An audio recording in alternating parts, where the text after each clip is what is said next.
Et la protection de l'emploi local était au cœur d'un colloque ouvert à tous aujourd'hui à l'Université de Polynésie. Souvenez-vous, la mise en pratique de cette loi a commencé en fin d'année dernière. L'occasion pour les participants de faire un premier point d'étape, mais aussi de partager, d'échanger, notamment avec nos voisins calédoniens, déjà bien avancés sur le sujet. On voit cela avec Sophie Guébel. La protection de l'emploi local, un sujet sensible qui déchaîne les passions depuis plus de 10 ans en Polynésie. Adoptée en 2019, la loi du pays a rapidement été freinée par la Covid avant d'entrer en service officiellement le 1er octobre 2022. Une loi qui n'en est donc qu'à ses prémices. Il y a eu l'épisode Covid qui a fait que la loi n'a pas pu justement être appliquée via des arrêtés. Ensuite, les arrêtés ont été faits. Ces arrêtés ont permis notamment la création du comité pour faire le tableau des activités professionnelles. Donc tableau qui a été fait en septembre-décembre dernier. Donc oui, là on est vraiment au commencement, donc dans l'application de la loi. C'est pourquoi l'Université de Polynésie organisait un colloque aujourd'hui.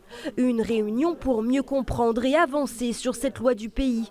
Pour cela, Nadège Meyer, maître de conférence, a été invitée à parler de l'exemple calédonien. Le Caillou qui a adopté sa loi du pays sur la protection de l'emploi local en 2010. La Polynésie est en train de déployer ce dispositif de protection et donc peut-être prévenir des écueils que nous, on a pu rencontrer, notamment donc sur ces données statistiques qui nous ont fait défaut et qui font qu'aujourd'hui on a du mal à faire le bilan de notre loi du pays. Donc justement de peut-être éviter les difficultés que l'on a pu rencontrer. Présents également de nombreux chercheurs, mais aussi ceux qui sont désormais chargés de faire appliquer la loi, comme le CEFI ou encore les employeurs du FENUA, d'où la présence ce matin du vice-président du MEDEF. Pour l'instant, l'approche est plutôt positive, c'est-à-dire que le CEFI comprend qu'il y a une loi appliquée, mais comprend aussi qu'il ne faut pas bloquer la machine économique. Donc pour l'instant, les choses se passent pas trop mal. Nous, ce qu'on retiendra surtout, c'est l'intérêt de la création du comité technique de l'emploi local qui permet d'avoir un type d'observatoire de l'emploi qui permettra de régler le problème de fond.